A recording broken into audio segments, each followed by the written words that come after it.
Tonight, I'm joined by someone whose very life feels like a testament to resilience, grace, and the unshakable brilliance of the human spirit.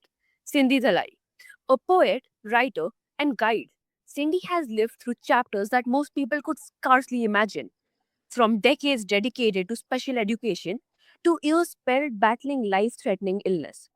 To define every prognosis and reclaiming her ability to walk, she has written what perspective truly means. Her story reminds us that life is a mosaic of miracles, mysteries, hardships, and unexpected beauty. And through it all, she teaches that no experience, not even the most painful, has the authority to define who we are. So, welcome to the show, Cyndee. It's such an honor to have you. Thank you. It's very nice to be here also. Mhm. So, Cyndee, you have lived through profound extremes: joy, loss, illness, renewal. How has your perspective on life evolved through these transitions? First, you have to understand that perspective is how you choose to see everything. And while sometimes we think we're doing everything right and we're trying and nothing is changing,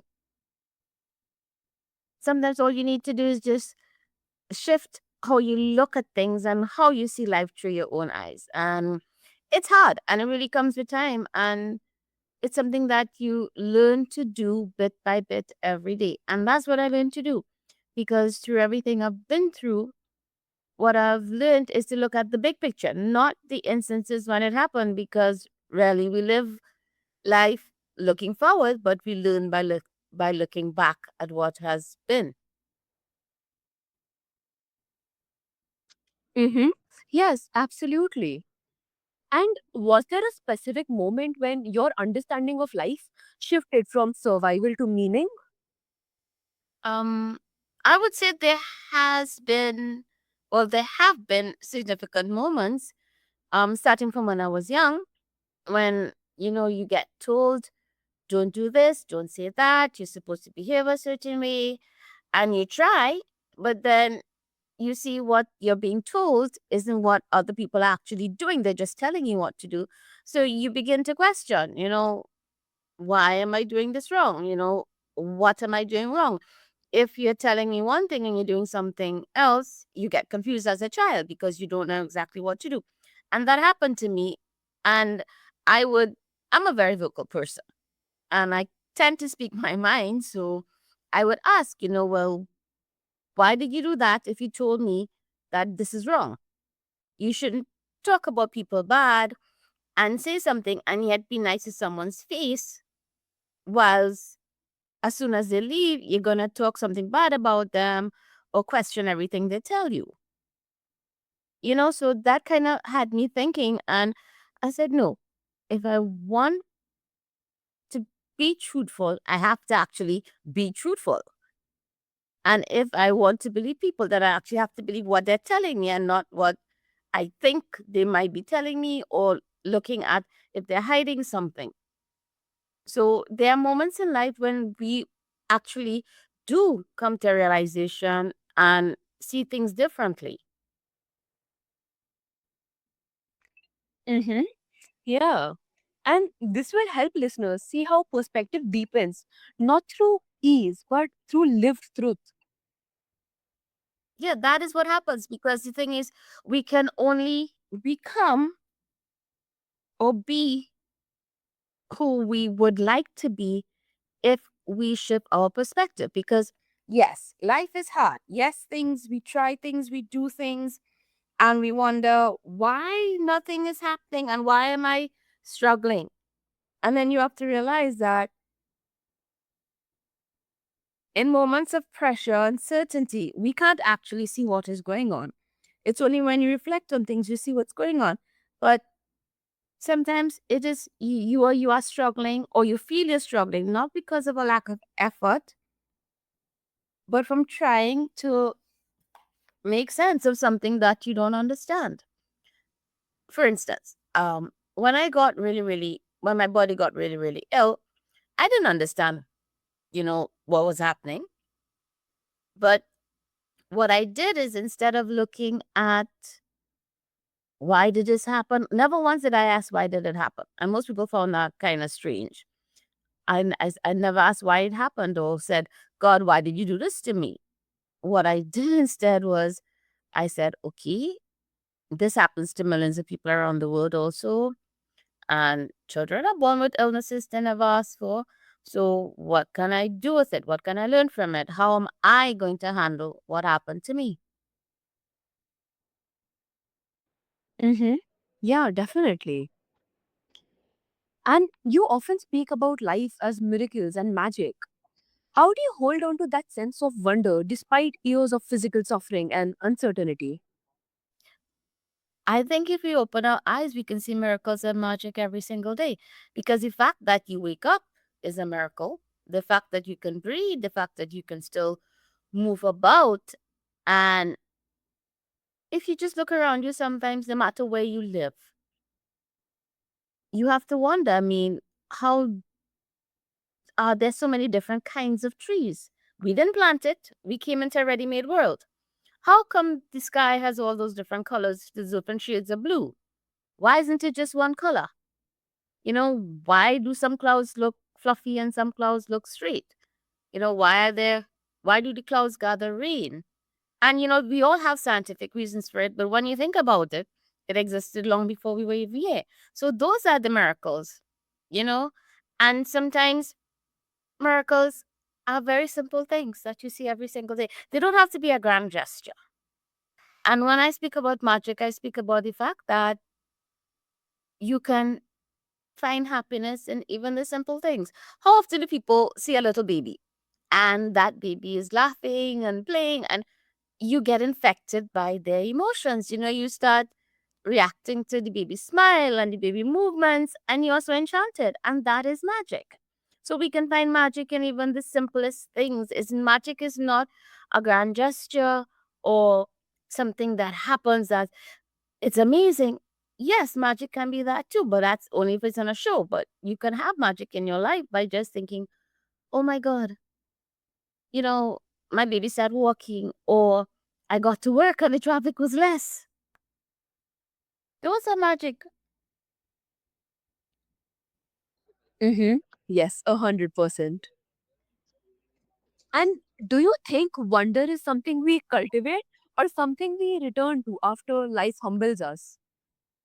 I think we are all born with wonder and excitement and curiosity. But as we go through life, we tend to adapt to, well, this is how life is. This is what people say. This is how we're supposed to look at it. We are supposed to do certain things. And you get caught up so much in the act of doing that you stop being. And you were born to be a human being, not a human doing. I mean, that makes perfect sense to some people, but the fact is that wonders exist. And when we tend to lose that sense of wonder and amazement and curiosity, then what you do is you negate part of yourself that is instinctive. You were born with wonder. When you were a child, everything was amazing. Everything was an adventure. Even if you fell down, you got back up. And there was wonder in taking your first step. And maybe you didn't internalize it, I mean, in your thinking mind, but you knew it in yourself. I was crawling, I can walk, now I can run, I can climb trees, I can go out with my friends, I can play games, I can drive a car. All those are wonders because it's not something that you do automatically. Sometimes, yes, but your body functions automatically. But how does your body know to do these things if you're looking for a simple answer to wonder? How does your how do your lungs know to automatically breathe in and out? How does your blood know to carry things all over your body? Those are wonders. If you want to wonder, look at yourself in the mirror. You are a wonder. Mm-hmm. Yes. And this can open a space for listeners to rediscover awe even in the darkest seasons. It does because we take so much for granted. You know, we get up, we go to work, we do things, we talk to people, we have, we experience emotions and we take it for granted because we don't see it as everybody else has it. Yes, everybody experiences the same thing to some degree. Some might have it more intensely than others. But when you look at things through new eyes, when you look at things as not this is normal, this is what everybody does in a humdrum kind of way, but you look at it as it is, the fact that you can get up, your body knows to wake up, you have the gift of another day to be here, even if you think your life is just survival, you have the gift, you got up, you you meet people, you interact, you have connections, you have the ability to see and to use your body. And even if you are incapacitated, you are still present. And there's a reason for that. And maybe you are there for support, maybe you are there to create something, you don't know. So you have to give yourself permission to enjoy what you have right now and to dream. Mm-hmm. Yes, I absolutely agree. And your journey includes roles as teacher, counselor, mother, patient, widow, and now writer. How have these identities shaped your understanding of who you are beneath the roles? Sometimes we growing up and as we get older and we go through the different stages in life, we do feel urges. And we said, okay, if only I can do this, it would be nice, and I had this dream about doing this when I was young and stuff like that. But it get pushed aside because, like everybody else, I had a family, I had children growing up, I had a job, I was a teacher, which I loved. And, then illnesses came and I had to retire medically unfit. And I went through a series of 4 years in a fog. Then I had to readjust to being in a wheelchair and a whole change in life. And then my husband died. And there was a vacuum because you do have vacuums when you have a loss or absence of something.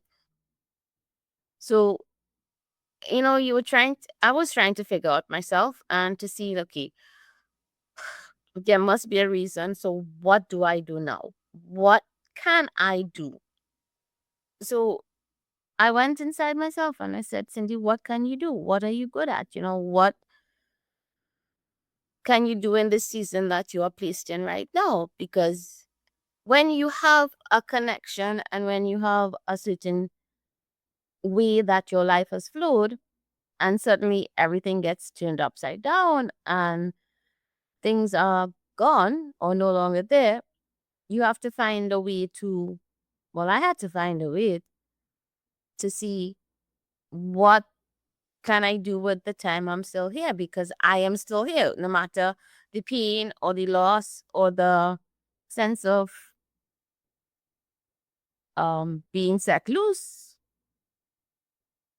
feels like and adrift. Then that's when I started, because I always write in my head. I've always written poetry in my mind. And I sat down and that was how I learned to deal with loss, and how I learned to deal with what I was feeling is by writing about it. And that's how my writing came about. Mm-hmm. Yeah, that's great. And which role challenged your sense of self the most and why? I think the challenge to myself the most was learning how to deal with losing independence, and also how to deal with a loss that you didn't expect. So I sat down and I said, okay, there are reasons for things happening. Like when I lost my sense of independence by my body getting all these illnesses in it, I had to give up a lot of things, because I was accustomed to doing things when I want to do it, to driving, to going out, to looking after things in a different way. And now you're confined to a wheelchair and limited to a certain extent. But after a period of selfishness where I wanted to go back and try to do things that were not able to do, I sat down and I said, okay, Cyndee, what are the advantages of you being in this position right now? And I made a list of all the things that were good about me being in a wheelchair, which most people would find kind of strange, but it is good. Everything you get, everything that happened in life, there are advantages to it, even if it feels like a terrible loss. And most people probably wonder, well, how could you say being in a wheelchair and being having all these illnesses in your body and not being able to get medication because I'm allergic to all drugs and having anything to cope with? How is that? What is good about that? Well, I learned to be a different person. I learned to be more patient, to really listen to what people are saying.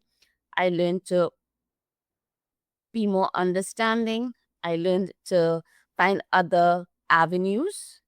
Okay, yes, I was in a wheelchair. I couldn't walk around. I couldn't drive. I couldn't do the things I wanted to do, but I could explore other areas that I liked. Like I learned to sew.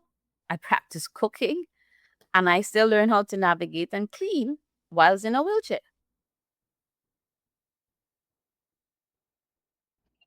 I love that.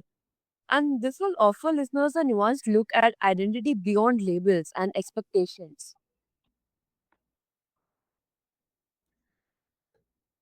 I think we put too much on ourselves sometimes in that we use the form of comparison to other people in that, okay, I want to do this and I want to be just like this person. And you put all these expectations, not realizing that there's only one you and how somebody, what somebody has and how they are is not how you are. So you have to learn to see what your personal expectation is, not based on, okay, this one has a big company or that one has moved up so far in a company or that one excels at writing or whatever. You see, you have to know your own capabilities, and sometimes you have to accept that this is my life and only I can define it. Nobody else can define it. Mm-hmm. Yes, 100%. Also, being a medical enigma with no treatment options is a reality many would find overwhelming. So, what inner resources kept you anchored when nothing external could help? Faith, because to be honest with you, I have no idea how I have managed to still be here with no medical options available to me because I can't get treatment because I'm allergic to all drugs. In fact, I flatlined on the few times they tried to give me something to alleviate situations that happened. So what I did was I just said there must be something that is keeping me here, and I trusted in God. And then I turned my mind to the fact that we don't know what keeps us here. We don't know where we get the strength from to go through things. We don't know. We think it's us, but sometimes you have to tune yourself in to what we don't know. And we don't know why we are the way we are. We don't know why we were born in the circumstances we had. We don't know why sometimes something seems impossible and yet we can get through it and be stronger. So that's what I held on to, the fact that there is something higher. There is a being which is greater than me. And through every stage in my life, when things have been really difficult and I thought there is no way I can get through this, I somehow got through it. And I said, okay, I got through all the things that happened before and I can get through this too. I just have to hold on and take it day by day as it comes. And it's been 12 years since I've had a medical issue, which most people find kind of strange because for 4 years I was in a fog and I flatlined about 5 times. And I have not been to a single doctor. I'm not in any treatment, yet I function and I actually walk now and I can write because they were afraid that given that I flatlined and how bad the illnesses was, that my cognitive functions would be affected.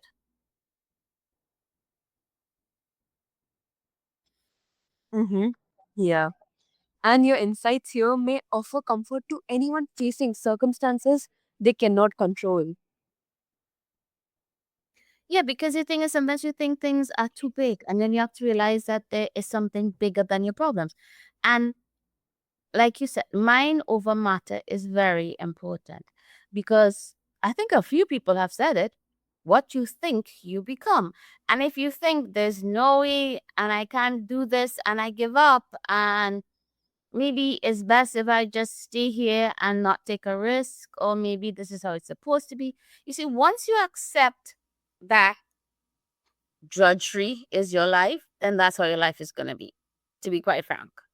I mean, it is brutal, but if you think this is the best you can do, then that is all you are going to do. But if you tell yourself, okay, for now, I am here, this is where I am now, but it is not where I am going to be tomorrow. Tomorrow, one small thing is going to change, and next month, something else is going to change. But see, you have to give yourself permission to hope. And you have to be able to hold on to that hope, no matter if nothing around you is changing, if the people around you are not changing. You have to pull yourself up because nobody else can. You can listen to 100 lectures and YouTube videos and religious things, but it all comes down to the fact that if you in yourself do not accept that you are better than this, then there is something that you alone can do, and that you are capable of whatever you want to do, and that you have to give yourself permission to hope and to dream and to try and to take risk. You can do that. Nobody else can come and open the door for you unless you go and you knock on it. Mm-hmm. It's very simple because the thing is that so often we all seem to think that, this is my life, this is where I was born, this is my family circumstances, these are the people I'm around. And you look at the other side and always think the grass is greener. But when you stop for a minute and you think that, what is under my feet? It may not be as green, but I am here and I've come. And sometimes you have to look back at, where did I come from to where you are in this moment. It's okay. If I can come this far, then I can take another step and I can go. And maybe next year I can look back and say, okay, I was in this bit. So sometimes we really need to take stock of where we are in terms of where we were before. Yes, definitely. So thank you so much, Cindy, for sharing your remarkable truth with such gentleness and power. Your life reminds us that perspective is not a lens we inherit. It's one we craft with courage, humility, and a fierce commitment to living fully. And to everyone listening, let today be your invitation to see your life differently. Look for the lights between the cracks. Honor your story. And remember, there is only one you in existence. And that alone is a miracle worth embracing.